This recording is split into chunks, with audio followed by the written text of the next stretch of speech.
Well, welcome to another episode of SKST Radio, and you're tuned in to the Arthur's Network. And I have a special guest with me today. She goes by the name of Dr. Lyneia Richardson. Did I say that right? Yes. I did. Yes. Woo! Great. Okay, so Dr. Richardson, how did you get started on this beautiful journey? Tell people who you are and what you do. Sure. Yeah. So I'm a licensed psychologist. I'm a counseling psychologist. So I don't know if people really know about counseling psychologists. Typically, you think about a clinical psychologist. Um, and when you talk about counseling, we focus more on, the social aspects of well-being. So when you think about the everyday person who might have challenges here and there with emotions, Mhm. feelings, you may be experiencing some changes in your life transition. So counseling, we focus a lot more on, like I said, I always tell clients, I could be you or you could be me, right? So I Mhm. might see someone who has similar experiences as me. So how I got into counseling, I did my undergrad in psychology and I just went straight through into my master's in counseling. So you can go a lot of different paths as an undergrad in Mhm. psychology. So I chose counseling. And once I did my master's in counseling, I always tell people I felt like I had no idea what I was doing. I was not ready to be anyone's therapist yet. I was probably 23 when I finished, Mhm. 24. And I felt like I still needed some training or education around how do you get people past the how does that make you feel? That's everyone's favorite question when they Mhm. say, what do you say in therapy? How does that make you feel? So I felt like That's I needed to, funny. yeah, like that's what everyone asks. But I felt like I did need more because that really is what you're taught in terms of just listening, reflecting.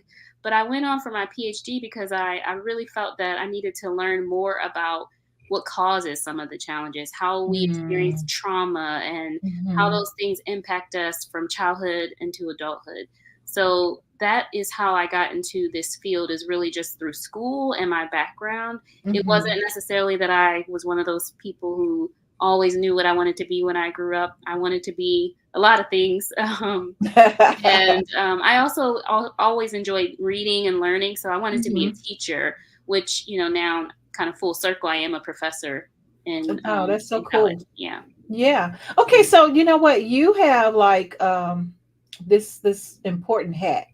And right now I feel like more people than ever need someone of your caliber. Hmm. I mean, it's just crazy. The world is crazy.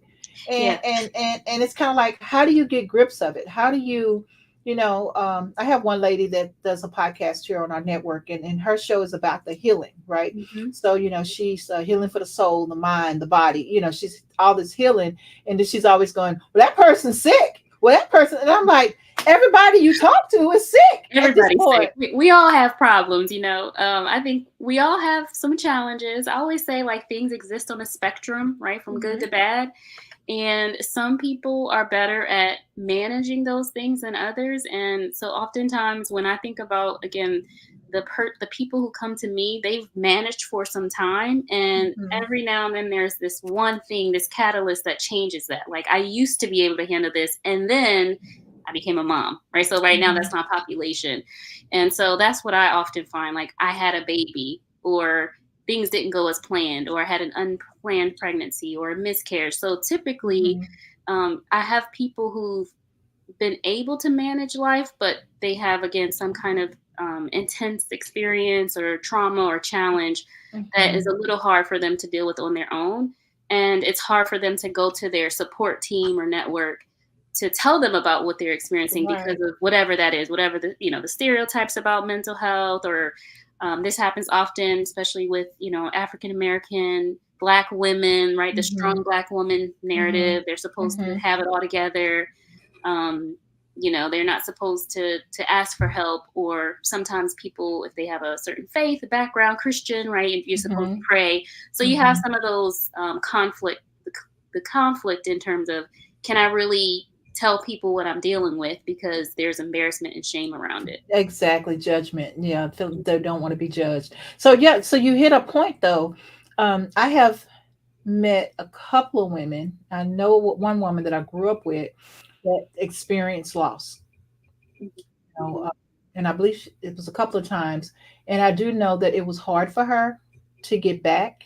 Mhm. And I don't know if the lady actually got some help, but I do know she did go to a dark place. And Mm. so, how do you identify that, considering that I'm okay, I'm Right. okay, Right. but at the end of the day, you're really not okay. So how do you identify that and pull that out of these particular people? Because they came to you for a reason, right? So if you Right. got them, at least you know that they have something. So how Yeah, do you? so when they come to me, they usually are not in denial anymore, right? They usually are at the point where they've been saying they were okay for a long time, and then they're Hmm. finally ready to get help. So again, there might be people who still struggle with that because they're supposed to be okay. So what I like you said, what I do when I try to pull that out is I don't want to be so cliche, but Hmm. the safe space. But when I think about when you say provide a safe space, it's that space where you can be yourself, you can let your hair Hmm. down, you can say things that might be shocking or that you're not supposed to say in public, Right. and I'm not Right. gonna judge you. I'm not gonna, who do I always tell people, who do I have to tell? Like, there Right. isn't anyone in your life that I know. I don't No. know you Yeah. personally. I don't know you outside of this space. So I think people feel a little safer just in terms of knowing that I'm a stranger to them and I don't Hmm. have any connection with them outside of that outside of counseling. Right. So it's a little, I feel like people are a little more vulnerable than they would be if I weren't a therapist. And then I mean, you do, again, my training and background, there's some questions and some ways that you can build trust with people to kind of get them to that place when they can reveal those things as well. Okay. So now, with what you do now, are you able to do your own practice? Yeah. So yes, I am a full time professor, but I also work in my own private practice. But it's teletherapy, so I see clients online. So Oh, like so you and I, cool. yeah, Yay, I I love talk it. to them. So it's really that piece of being convenient and also accessible. So a lot of my clients are moms. I usually see moms who maybe are. I mean, most of their kids are young, baby Mhm. infants to 5, 6. So you also have that where they're working moms, they're maybe just had the baby. So being able to have therapy online is really beneficial for them. It allows them to get their needs met. And sometimes the baby is in the session, right? And that's something that Oh, before that's so COVID, cool. you probably, Mhm. that would have been a taboo and a no-no, but sometimes that happens. And because I am a perinatal therapist, I try to encourage that too. Like, I don't want you to miss your session just because the baby is there. If you need to nurse or breastfeed or pump, Right, you right. can do those things. Um, and I think that's a non-traditional. That's definitely not what you would hear a Right, psychologist typically right, say.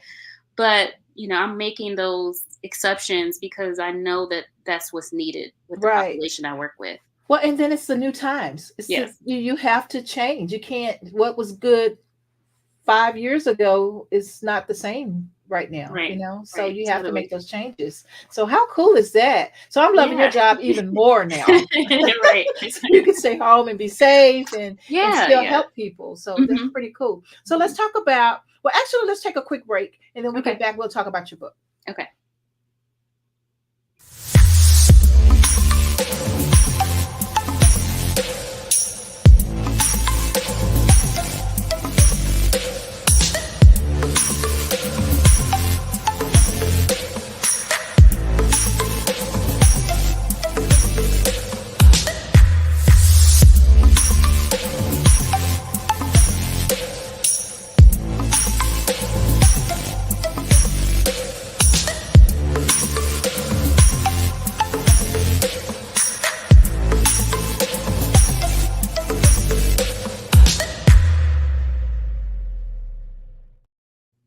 Well, if you just tuned in, you haven't tuned in too late. You tuned in to the Cami Grayson Show, and I am speaking here with Dr. Lyneia Richardson. And she is just telling us all about her career and how things are working. And now we're going to talk about her new book. Tell us a little bit about your book. Yes. So this book is, I was trying to think about the simplest way to describe it, but the phrase that comes to mind that I like to use is a labor of love. So, I've been talking about being a perinatal therapist, working with Mm-hmm. moms and maternal mental health. And the reason I got into this work, specifically working with this population, was because I became a mom. So, uh, Nice. yeah, Congrats. therapists. No, thank you. I appreciate it. I talk to a lot of therapists who, maybe the word is seasoned therapists, who talk about how they chose their population. So Mhm. prior to working with moms and women, I was more generalist. So I used to work with kind of any population, anyone. Mhm. And I was in the college setting working with college students at some point. And then I had my daughter in 2018, and I had a really Okay. challenging birth experience. So Mhm. pregnancy was good, it was pretty straightforward, but the birthing experience was really difficult and challenging. And so I started writing about it. Oh So wow. that was how I tried to work through that process and heal from my own Mhm. difficult childbirth experience. So I wrote about it. I made a video about it. I went on some, um, different shows to talk about it. And this was 2018, so right before the pandemic. And then it went into the pandemic. And so as I think about this book, it really, my experience helped to shape the book. Is that Mhm. we've been especially since the pandemic, we've just been doing what we can do with life. Right. Like you said, Yeah. everybody, Yeah. right? We all Yeah. were dealing with some things we're all coming back from that, trying to readjust to life, what it looks like post pandemic. And so I really thought about my mothering journey. So in addition to having the difficult experience, I also was a mom during the pandemic, and Mhm. I transitioned into, what my job was going to be, my career. And then Mhm. I got pregnant again. And I was pregnant during the pandemic. So then you have this, for me, I had this experience of having a baby pre pandemic and then having a baby during the pandemic. So I also saw those comparisons. So Mhm. not being able to have my husband come to any of the appointments in my second pregnancy, being the only one that could come to any appointments, having to wear a mask. Mhm. Like I had a planned C-section. So there were a lot of layers to that experience as well. And so Wow. as I started to process, again, both experiences, I wrote about it. Mhm. And I thought about how the birthing experience has been really difficult. Giving birth in America for Black women Mhm. is horrible, right? So the statistics say that Black women are 3 times more likely to die giving birth than their white counterparts in the Wow. U.S. And there's one Dr.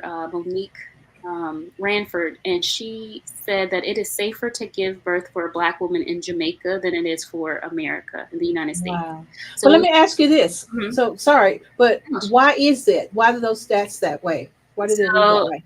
so that's a great question. And what people have come to and begun to look at is our experience of racism and the stress Um, of, what happens in the system. So, things like not being heard, right? So if a Black woman maybe tells their, doctor that they're having some pain or something isn't feeling right, they might not be taken as seriously, or it might take 1 or 2 times for them to be heard before they get seen.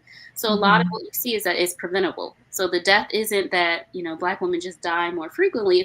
It's preventable, things that were preventable. And not just, I don't want to just say racism, because Yeah. it's not safe for women in general to give birth. Actually, in the US, our statistics are worse than some of the other countries as well.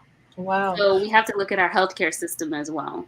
Now, I recently interviewed someone that was in Ghana, Hmm. and she was doing her ministry there, and she was raising funds for these child parents, child mothers, or however you want to call them. They needed $7, $7 to have their baby, and if they didn't have the $7, they would not get the help to birth their babies.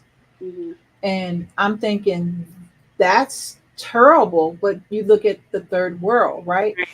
Country. But now what you're telling me, the same thing is pretty much here, because I mean, you know what I mean? Our chances are, and I remember one time with my daughter, thank God she's here and all this good stuff. But I remember I'm like in pain, screaming, acting a fool.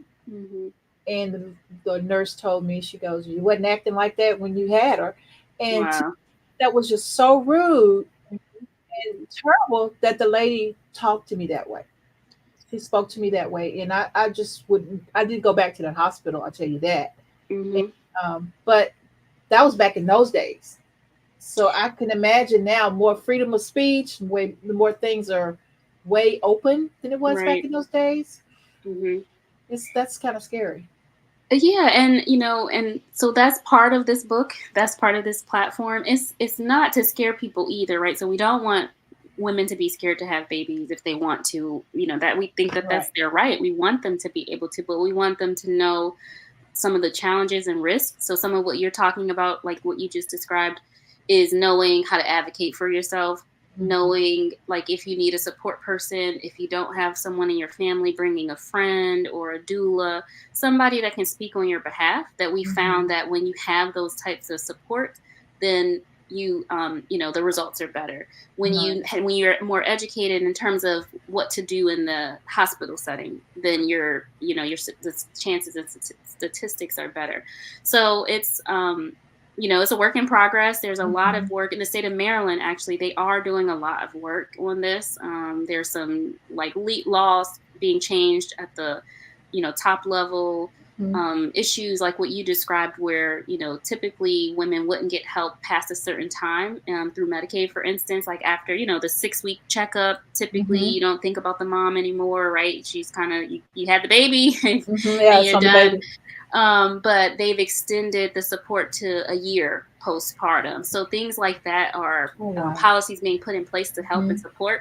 So in this case, the book focuses more on the woman or the mom. Again, I'm not everyone may I say Hmm. woman, but mom, the person who had the baby.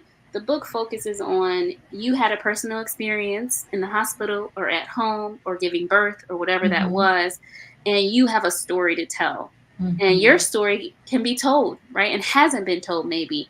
And hopefully by reading one of these stories, so this is an anthology, so there are multiple authors. I've wrote I four was just thinking chapters. that would be cool. Yeah, so I wrote 4 chapters, and I have other moms from across the country, some women I didn't know, and they told their story. And so I have this thought, like every time I read the book or pick up the book, that someone somewhere can relate to hopefully one of those stories. Yeah. And if not, right, you have an opportunity to write your own story for the next person.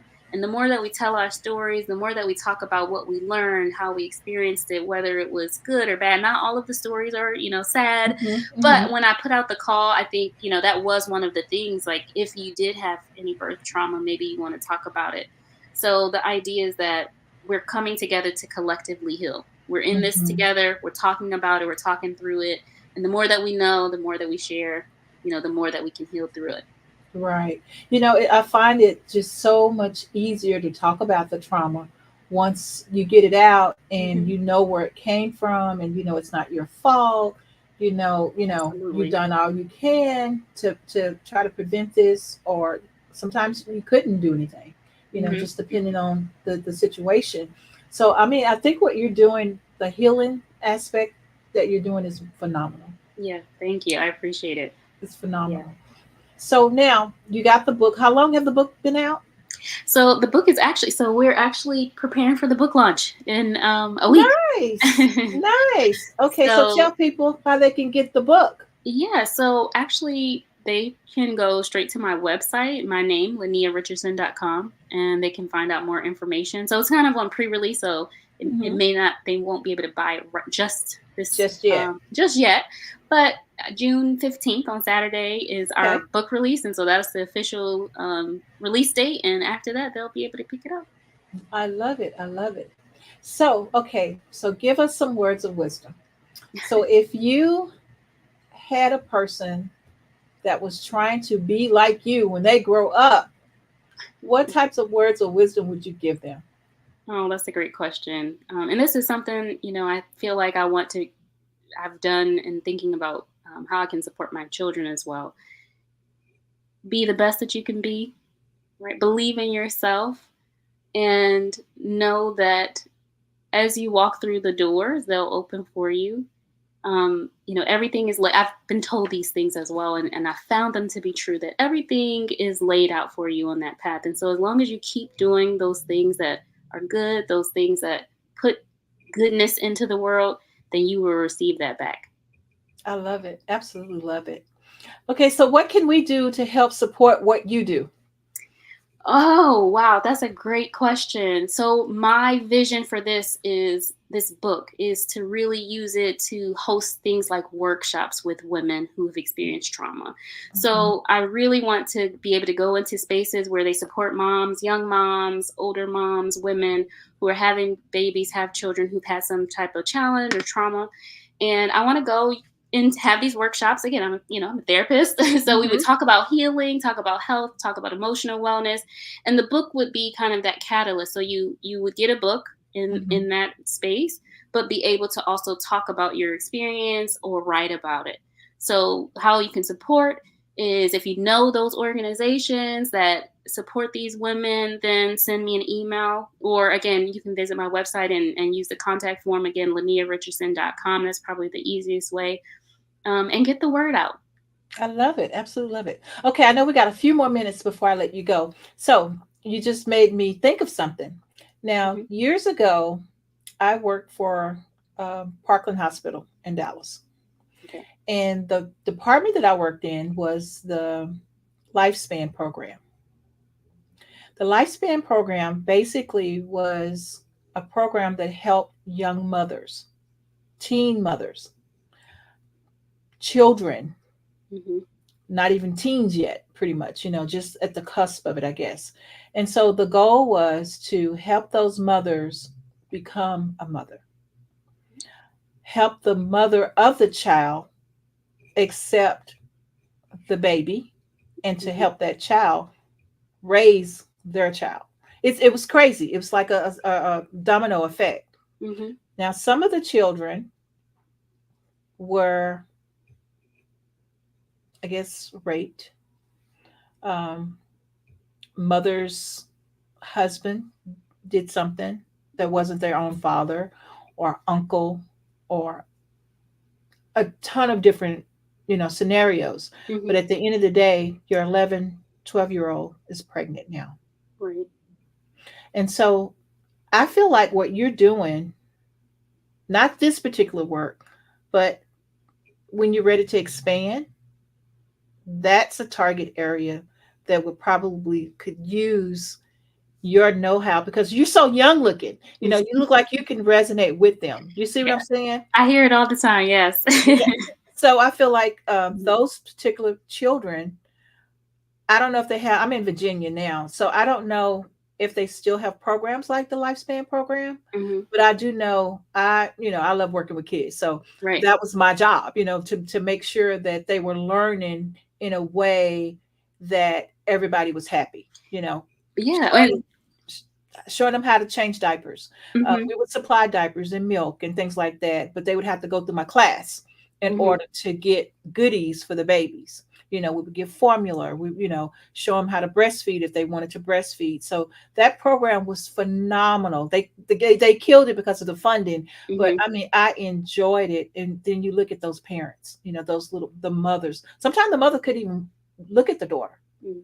You know, Yeah. that So, and you're healing. talking about yeah, that's what I was gonna Yeah. say. You're talking about generational healing. So that's a part of this too, is that we can, in us working through our own birth trauma, we can also look into our relationship with our own mom, or Hmm. learn about her story. So sometimes we don't know about our own mother's stories and what happened to them. What did they do to get us here? And how did that impact us? And how is that impacting us and how we raise our children? So it Yeah. is like you used the word, the domino, or phrase, the domino effect. And that's the goal, is to talk about intergenerational or multi-generational healing as well. Yeah, I love it. Absolutely love what you do.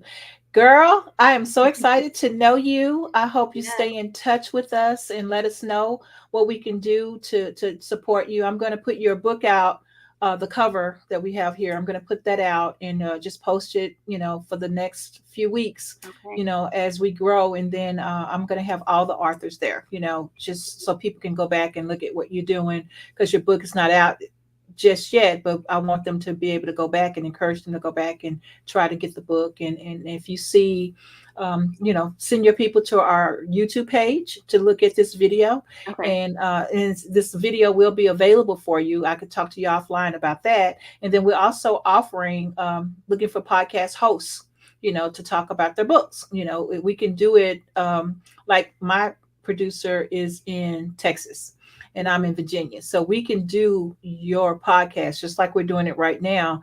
And you can just have your classes. You can do, record your classes and use them for your business. And so that's what we have to offer. And that's what we're here for, to kind of get the word out and help everyone be successful. So thank you for being on the show. I appreciate it. Thank you so much for having me. So any last words you want to say? This is collective healing. We are all in it together. So I'm excited about what's to come. And thank you so much again for having me. Absolutely. Absolutely. Okay, guys, we're going to wrap it up until next week. SKST Radio. Dr. Richardson, tell them bye. Bye. Have a good one.